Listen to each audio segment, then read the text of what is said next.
Magandang araw, grade 10. So, upang pasimulan natin ang araw na to, maaari bang tumayo muna ang lahat at simulan natin ang araw na to sa isang pambungad na panalangin na pangunahan ng ating class president na si Christine. Sige na, Christine, simulan natin ang panalangin. Dear Lord, we thank you for the gift of life today. You allow us to have another day to praise you and see your glory. Thank you for the love and protection, especially this time of pandemic. Bless us, Father, with your wisdom as we begin our class. Help us to focus our hearts and minds on what we are about to learn. Inspire us by your Holy Spirit as we think and listen. Guide us by your eternal light as we discover more about the world around us. Lord, we thank you and let your will be done in our lives. We ask all this in the mighty name of Jesus. Amen. So, kumusta? Kamusta kayong lahat? Isang mapagpalang araw sa inyo, aking mga naggagandahan at nagbubutihang mag-aaral, di ba? So, isa na namang masaya at makabuluhang pag-aaral ang hatid ko sa inyo ngayon. So, ang paksang ating tatalakayin ngayong araw ay tungkol sa katiwalian at korupsyon. So, mahalagang malaman ninyo kung ano ang kahulugan, kung ano ang konsepto, kung ano ang uri at pamamaraan nito. Pero bago tayo magsimula sa ating talakayan, nais ko munang magpakilala. Ngayon, nais ko munang ipakilala ang aking sarili. So ako si Teacher Catherine Grace Pera, o sa Tagalog maaari niyo akong tawaging Binibining Caterina Gracia Corta. O Corta, Salape, Baria, Pera. Alam ko yan ang mga gusto natin, di ba? Sino ba namang hindi? So ako ang inyong guro sa asignaturang Araling Panlipunan ng Baitang 10. So sige, maaari na kayong maupo ngayon. Nga pala, class monitor, mayroon ba tayong liban sa klase ngayon? Wala po, ma'am. Ayan, nakatutuwa namang malaman na wala tayong absent sa klase ngayon dahil ang pag-uusapan natin ngayon at tatalakayin natin ngayon ay isang napakahalagang usapin at mayroong malaking gampanin ito sa ating buhay at sa ating pagkatao, di ba? Ngunit bago tayo tumungo sa ating pinakapunto o sa ating lesson ngayong araw, ay magkakaroon muna tayo ng pagbabalik-aral tungkol sa ating mga napag-usapan noong ating huling pagkikita. So kung makikita nyo dito sa likod ko, meron tayo ditong word web na tinatawag. At sa gitna ng word web ay makikita ang mga salitang gender at sexuality. So mayroon ding nakapalibot na 4 na mga salita dito. So ngayon, kailangan ko ng 2 estudyante sa inyo na pipili ng mga salita at ipaliliwanag ito batay sa kanilang mga opinion at batay sa ating mga napag-usapan noong ating nakaraang pagkikita. So mayroon ba sa inyong gusto mag-voluntaryo? Ayun, sige Jana. Pumili ka ng isang salita dito mula sa word web at maaari mo ba itong ipaliwanag sa harap ng klase? So ayun, ang napili ni Jana ay sex. Tama naman si Jana na ang salitang sex ay tumutukoy sa biological o physiological na katangian na nagtatakda ng pagkakaiba ng babae sa lalaki. So maraming salamat Jana, ano? So, nakita ko doon si Kayla na nagtataas ng kanyang kamay. Sige, ganun-ganun siya, oh. So, sige nga, Kayla, halika. Pumili ka ng salita at ipaliwanag mo ito sa klase base sa iyong pagkakaintindi. So, very good ka dyan, Kayla, na ang gender identity o pagkakakilanlang kasarian ay kinikilala bilang malalim na damdamin at personal na karanasang pangkasarian ng isang tao. So, maraming salamat sa iyo, Kayla. So, class, alam niyo ba na ngayong araw napakaswerte niyo dahil meron akong inibitang isang sikat na panauhin. So, ang clue, isa siyang singer, isa siyang rapper. Wala raw siyang apelyido. So, kilala niyo ba kung sino yung singer at rapper na walang apelyido? Si Glock 9, tama. So, ngayon, nandito na si Glock 9. Wala siyang apelyido at kakantahin niya ngayon ang kanyang awiting pinamagatang Payag. So, makinig kayo ng mabuti dahil pagkatapos ng kanta, kayo ay mamimili ng linya mula sa kanta at magbibigay kayo ng maikling paliwanag tungkol dito. Laging tanong sa akin ng iba, bakit ka ba naniniwala sa kanya? Di ko alam, ganun lang talaga. Kung bakit pumapayag ako? Matatamis na mga salita, parang latik na diniluto sa ganda. Kilala mo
naniniwala sa kanya. Di ko alam, ganun lang talaga. Kung bakit pumapayag ako, matatamis na mga salita, parang latik na diniluto sa ganda. Kilala mo pero ibang mukha. Bakit pumapayag ako? Bakit pumapayag ako? Bakit pumapayag ako?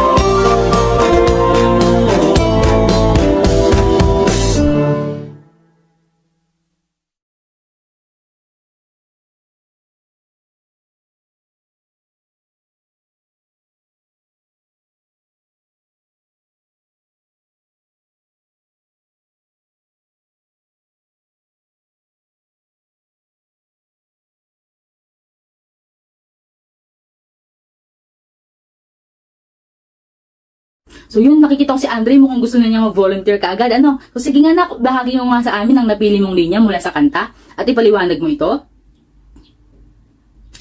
Mahusay, ang napili niyang linya ay matatamis na mga salita, parang latik na diniluto sa gata. So kilala mo pero ibang muka.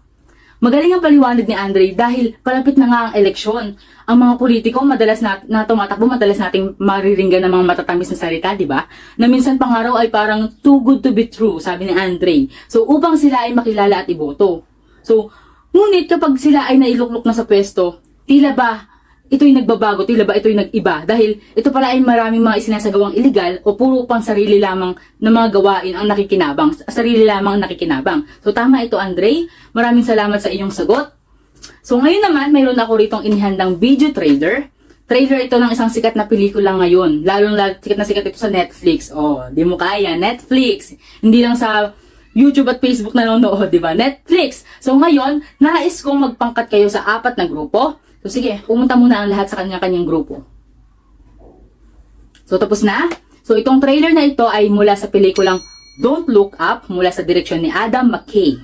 So ang bida rito ay si Jennifer Lawrence, si Katniss Everdeen ng Hunger Games, di ba? Tsaka si Jack ng Titanic na si Leonardo DiCaprio. So ito na ang trailer. Ito ang trailer, panoorin niyo mabuti. This is not real. This is not real. This is not real. This isn't happening. Kate, tell me this isn't really happening.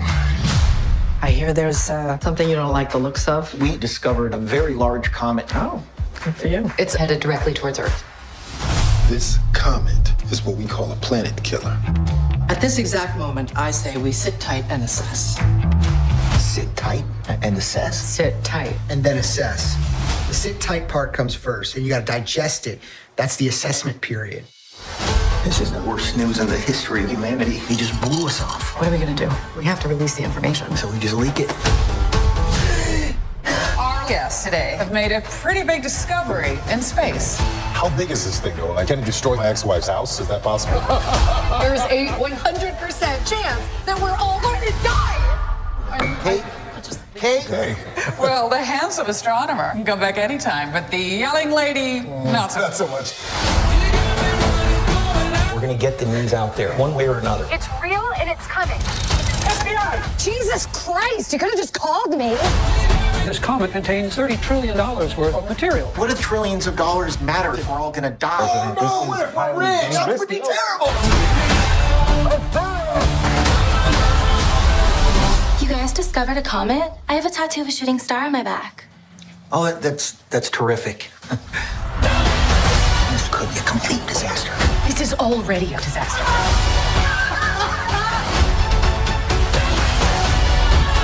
Hear that girl from Live TV said we're all gonna die? No. You'll never take me alive. There it is. Giant comet.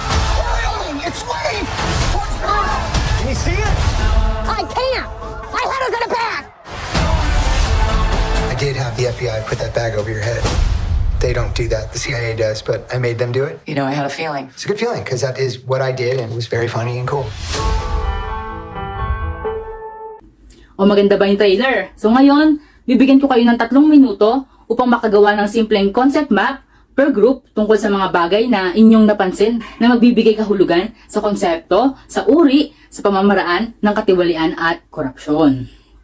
So very good, napaka-informative na mga concept map na inyong ginawa, na inyong ipinresent sa ating klase. So mayroon lamang akong ilang mga katanungan na pumapatungkol naman sa pinanood nating trailer, di ba? So unang tanong, ano-ano ang mga pamamaraan ng gobyerno at mga makapangyarihang opisyal tulad ni Peter? Si Peter yung lalaking, yung bilyonaryo na puti na yung buhok, puti din yung ngipin. Ano-ano yung mga pinakita nila sa trailer na may ugnay sa konsepto ng katiwalian at korupsyon? O sige Eldred, taas na taas ang iyong kamay. Sige, maaari mo bang i-share sa klase ang iyong sagot?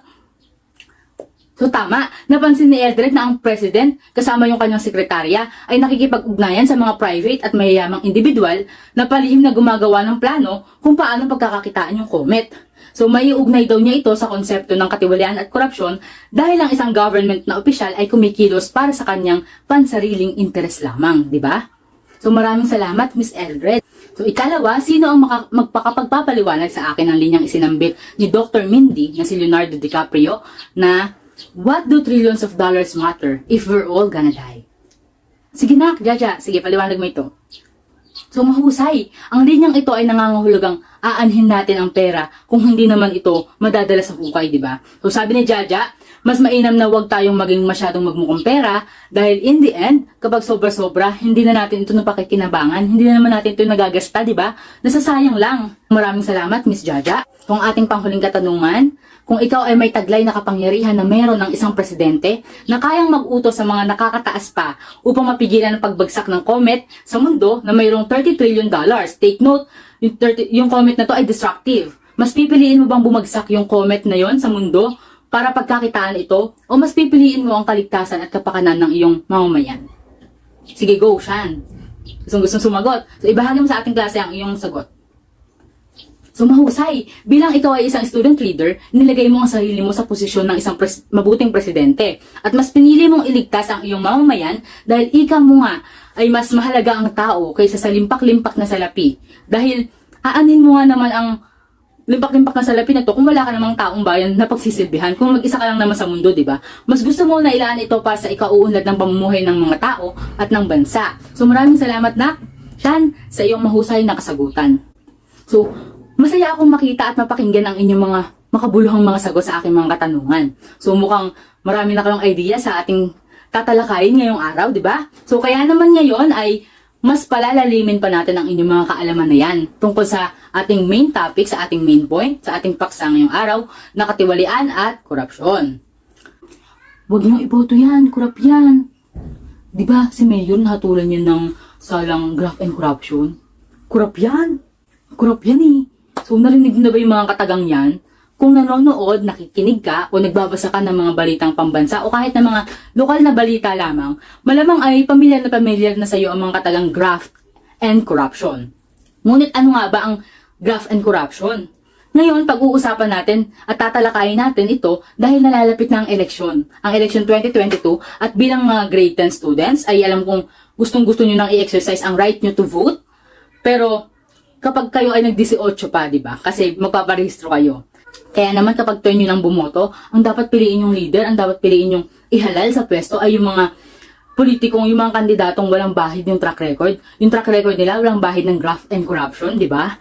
So bilang isang ordinaryong mamamayan, ang terminong corruption ay halos kasing kahulugan na lamang sa paglabag ng batas. Gayunpaman, para sa mas malalim na pagtalakay, mahalagang malaman natin na ito ay may mas malalim pang kahulugan.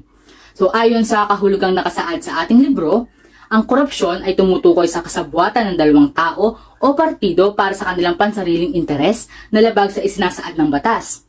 At ayon naman sa Transparency International, which is ang pinakamalaking anti-corruption non-government organization sa buong daigdig, ang salitang korupsyon naman daw para sa kanila ay ang pag-aabuso ng isang tao sa pinagkatiwalaang kapangyarihan sa kanya para sa kanyang pansariling kapakinabangan. So on the other hand, ang salitang katiwalian naman or graft ay espesipikong pinakahulugan ng Philippine National Anti-Corruption Framework and Strategy bilang pagkuha o pagkamit ng financial gains sa pamamagitan ng pandaraya at pang-aabuso sa posisyon. O sa madaling sabi, ang graft ay ang pagkuha ng pondo ng publiko o pag-abuso ng kapangyarihan para magkamit ng financial gains o ng kitang pinansyal o salapi, di ba? So lagi niyong tatandaan, class, na maaaring maganap ang isang korupsyon nang walang nagaganap na graft. Ngunit kapag may naganap na graft, ay matik yan. Sigurado may naganap na korupsyon, di ba?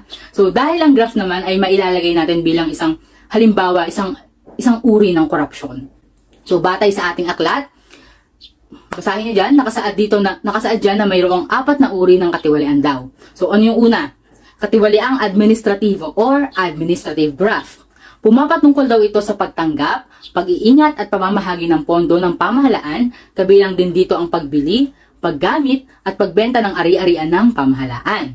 So kapag ang isang opisyal ng kahit na anumang sangay ng gobyerno ng kasalukuyang nanunungkulan sa kanyang administrasyon ngayon ay ginamit niya yung pondo ng pamahalaan sa kanyang pansariling interes, ito ay tinatawag na administrative graft.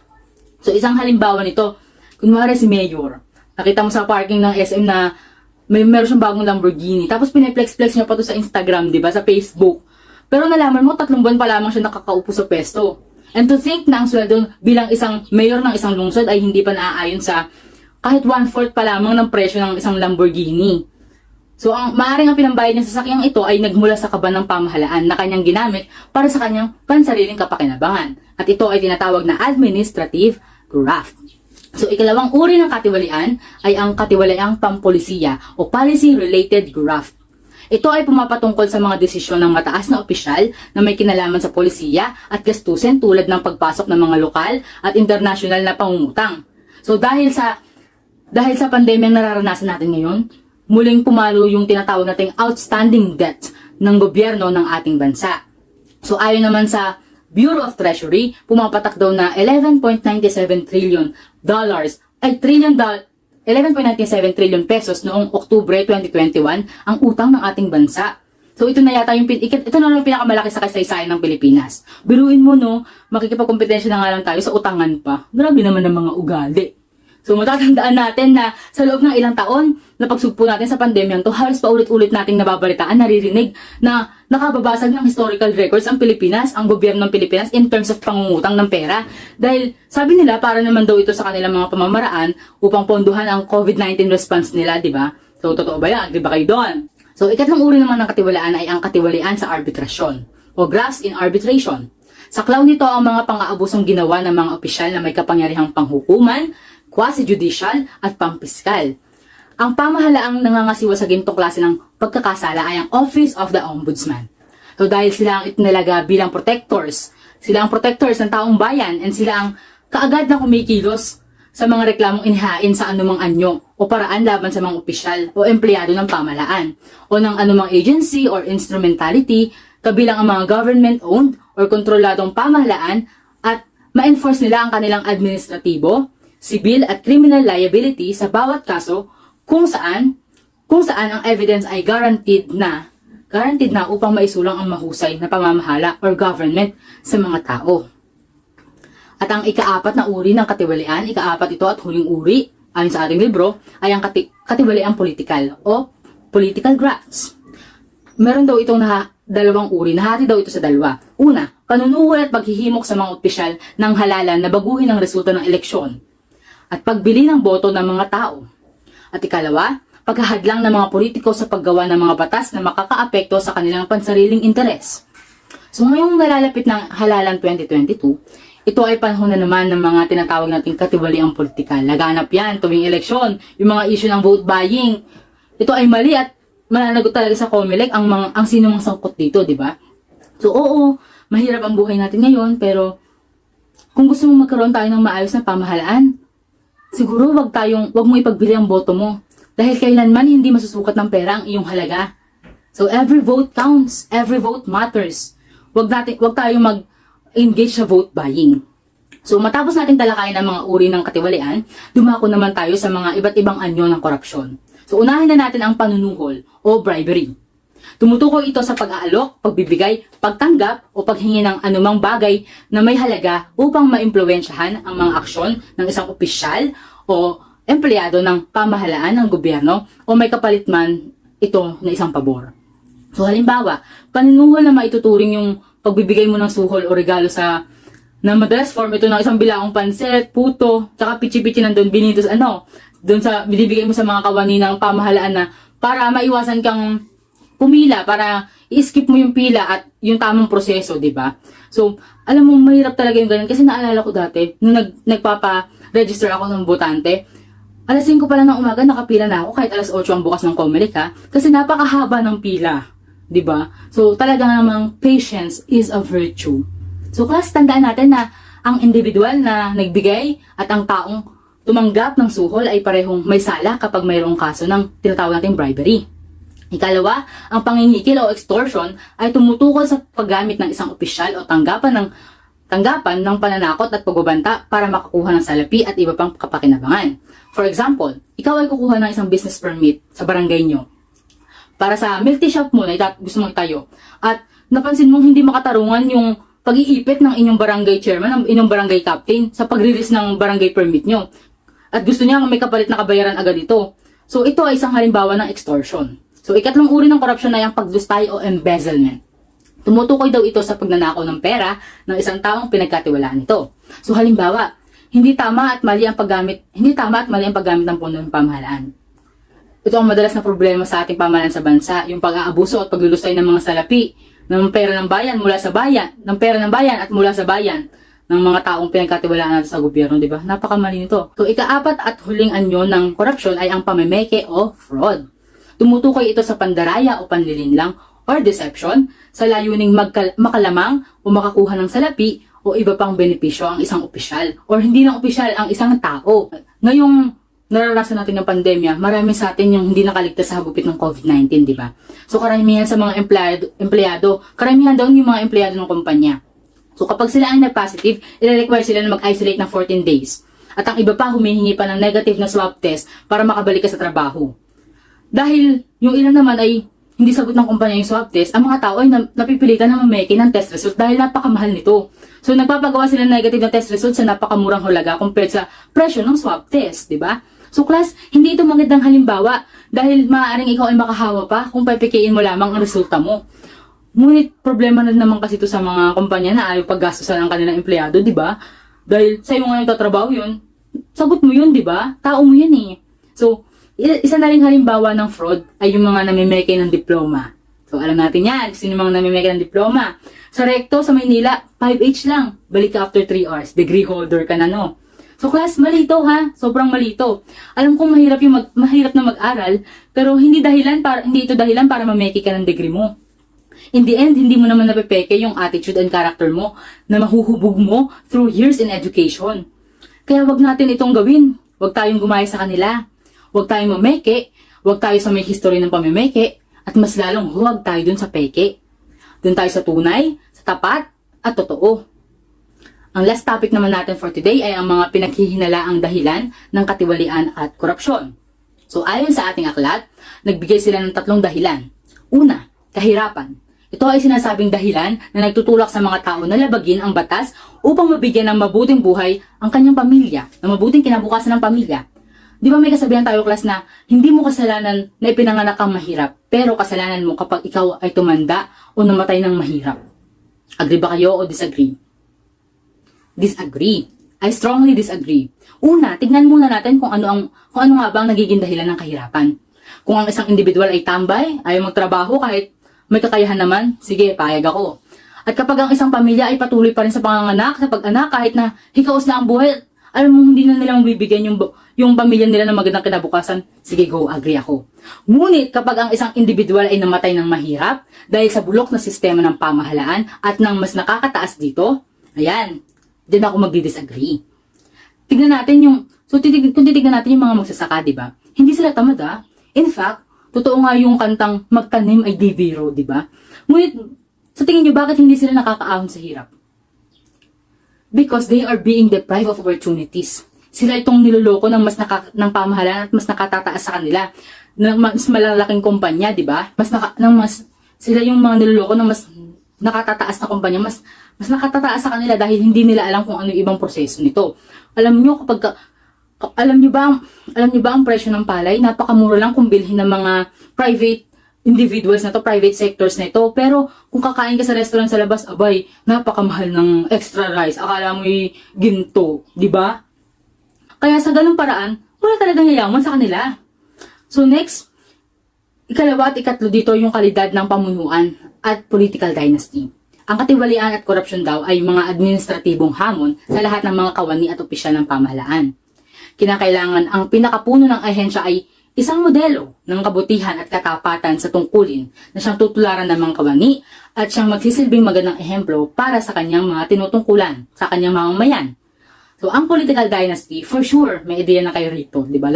Sobrang laganap na ito sa ating bansa, matagal na panahon pa. Ito yung mga magkakapamilya na halos gustong gawing family reunion nila ang barangay hall at ang city hall. So, sila yung mga nakaupo sa pwesto, mostly dahil mayroon silang isang goal. Ay, hindi lang isa, marami. Yung magpayaman, mapatanyag ang kanilang apelyido, at magkaroon ng mga privilege, yung kanilang angkan, yung kanilang buong angkan. So, say no to political dynasty, di ba? So, mahalaga na ating malaman kung ano nga ba talaga ang korupsyon at katiwalian at kung ano-ano ang iba't ibang salik, anyo ng mga ito. Bilang mamamayan, obligasyon natin na labanan yung graft and corruption. So, tandaan natin, class, na sa bawat pisong nagagamit para sa korupsyon at katiwalian, ay katumbas nito ay yung pisong nababawas sana para sa serbisyo, para sa mga Pilipino. So, ating labanan ng korupsyon dahil kapag ang mga korap ay natalo, lahat tayo ay panalo. Lahat tayo ay sigurado. Bilang mga magiging botante na sa susunod na taon, kapag turn nyo ng bumoto, piliin nyo yung may malinis na track record at walang bahid, walang dungis ng graft and corruption. Yung tapat, para aangat ang buhay ng lahat, di ba? At dyan na nga nagtatapos ang ating talakayan tungkol sa katiwalian at korupsyon. So ngayon naman ay mayroon tayong activity. O, gusto niyo yan, alam ko. Gusto niyo yan. So yung grupo nyo kanina, yung grupo, ayun ang grupo nyo na rin ngayon. So, makinig kayo ngayon. So, gagawa kayo ng isang maikling vlog. O, pamilyar naman ang lahat sa vlog, di ba? Nakapanood na naman ang lahat. So, ang vlog na ito ay tumatagal lamang 3 hanggang 5 minuto. Sa vlog na ito, gagawin nyo ay dapat maipakita nyo ang inyong mga sariling pamamaraan bilang mag-aaral ng grade 10 upang maiwasan ang katiwalian at korupsyon. Sa ilang mga piling sangay ng lipunan tulad ng pamilya, paaralan at pamahalaan. 3 to 5 minutes lang, class, ha? Ipapasa ito sa Wednesday sa isang linggo. Merkules sa isang linggo, Wednesday. So, naintindihan ba, class? May questions ba regarding this activity? Wala? Wala po, ma'am. Salamat. So, kung wala naman kayong questions, syempre meron ako. So, surprise recitation tayo, para talagang malaman natin kung nakikinig talaga kayo sa ating discussion ngayon. So, unang tanong, bilang isang mag-aaral sa Baitang 10, paano mo bibigyan kahulugan ang mga salitang katiwalian at korupsyon? Sige, Jane. Oo, nakikita ko yung kamay mo. Very good.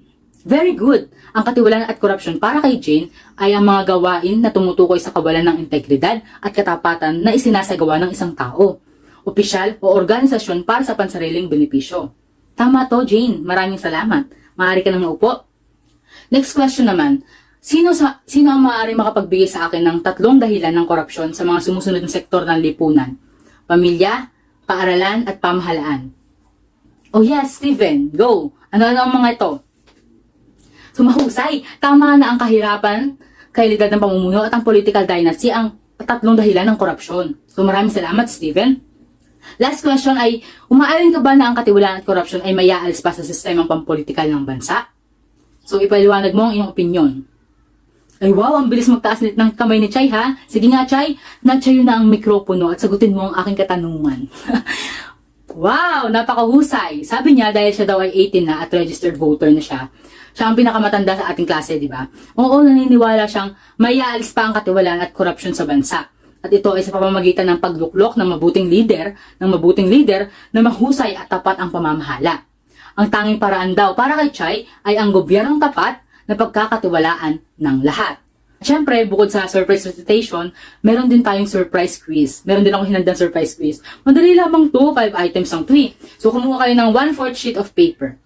O, baka may magtanong dyan, Ma'am, 1/2 po. Ma'am, 1 whole po. O, makinig. 1/4 sheet of paper. O, makinig. 1/4 sheet of paper. Kung meron kayong 1 whole, hatiin nyo ito sa 4. Meron kayong 1/4. Kung meron kayong 1/2, yung kalahati ng 1 whole, hatiin ito sa gitna. Magkakaroon kayo ng 1/4. Ganun lang. So, miskin na anong kulay, okay lang. Lagyan nyo ito ng inyong pangalan at baitang. So, ang quiz natin ay tinawag kong wika rambulan. So magpapakita ako ng mga jumbled letters at sasabihin ko sa inyo ang kanilang definisyon. Isusulat nyo naman sa papel nyo yung sagot. So naintindihan ba ng lahat? Nakakasunod ba? Okay, thank you. So number 1, ito ay tumutukoy sa pagkilos ng isang opisyal o lingkod bayan upang personal na makinabang sa kanyang posisyon sa pamahalaan. Number 2, ito ay tumutukoy sa sabwatan ng dalawang tao o partido para sa kanilang pansariling interes na labag sa isinasaad ng batas. Number 3, ito ay isang uri ng katiwalaan na nahahati sa dalawa. Una, panunuhol at paghimok sa mga opisyal ng halalan na baguhin ang resulta ng eleksyon at pagbili ng boto ng mga tao. At ikalawa, paghahadlang ng mga politiko sa paggawa ng mga batas na makakaapekto sa kanilang pansariling interes. Number 4, ito ay isang uri ng korupsyon na tumutukoy sa isang pag-aalok, pagbibigay, pagtanggap o paghingi ng anumang bagay na may halaga upang impluwensyahan ang mga aksyon ng isang opisyal o empleyado. At number 5, inilalarawan nito ang relasyon ng mga makapangyarihang pamilya at iba pa nitong kaanak at tagasunod sa pagpapalawig ng kanilang interes, pansariling interes sa politika. So okay na bang lahat? May sagot na bang lahat? Chichikan nyo ang sarili nyong papel. Number 1 ang sagot. Katiwalian, tama. Number 2, korupsyon. Ang sagot naman sa number 3 ay political.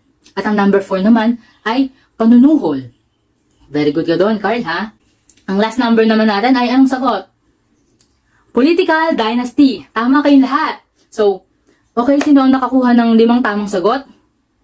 Taas ang kamay. Ay, wow, perfect ang lahat. Bongga, palakpakan ninyo ang inyong mga sarili. O, at least alam natin na lahat kayo ay nakinig dahil na perfect nyo ang ating quiz ngayon. Kahit na 5 items lang ito, di ba? So, maraming salamat sa pakikinig. Ngunit bago tayo magtapos ng ating klase, magbibigay muna ako ng isang takdang aralin na inyong ipapasa bukas ng hanggang 11:59 ng gabi bukas. So gagawa kayo ng isang infographics na kung saan ay iyong mailalahad ang iba't ibang dahilan at epekto ng katiwalian at korupsyon sa aspektong panlipunan. Ito ay dapat nasa long size ng papel. Ang medium na gagamitin nyo ay Tagalog o English lamang. No code switching. Pag nagtagalog ka, Tagalog lahat. English lahat. Ipapasa nyo ito sa ating Google Classroom. 11:59 bukas ng gabi. So, okay class, that's all. I think that's all for today's discussion. So, President, maaari bang pangunahan mo ulit ang ating pangwakas na panalangin? Glory be to the Father, and to the Son, and to the Holy Spirit, as it was in the beginning, is now, and ever shall be, a world without end. Amen. So, ayan, nag-ring ng ating bell. Alam ko namang gustong-gusto niyan, di ba? Kaya, thank you very much everyone for all your participation and cooperation sa ating talakayan ngayong araw. So, hanggang sa muli nating talakayan, o maaari na kayong mag-recess, alam kong gustong-gusto niyan, o kumakain na nga si Princess, o sige na, paalam. Goodbye Paalam, and grade 10. thank you, Ma'am Catherine. O sige na, paalam, grade 10.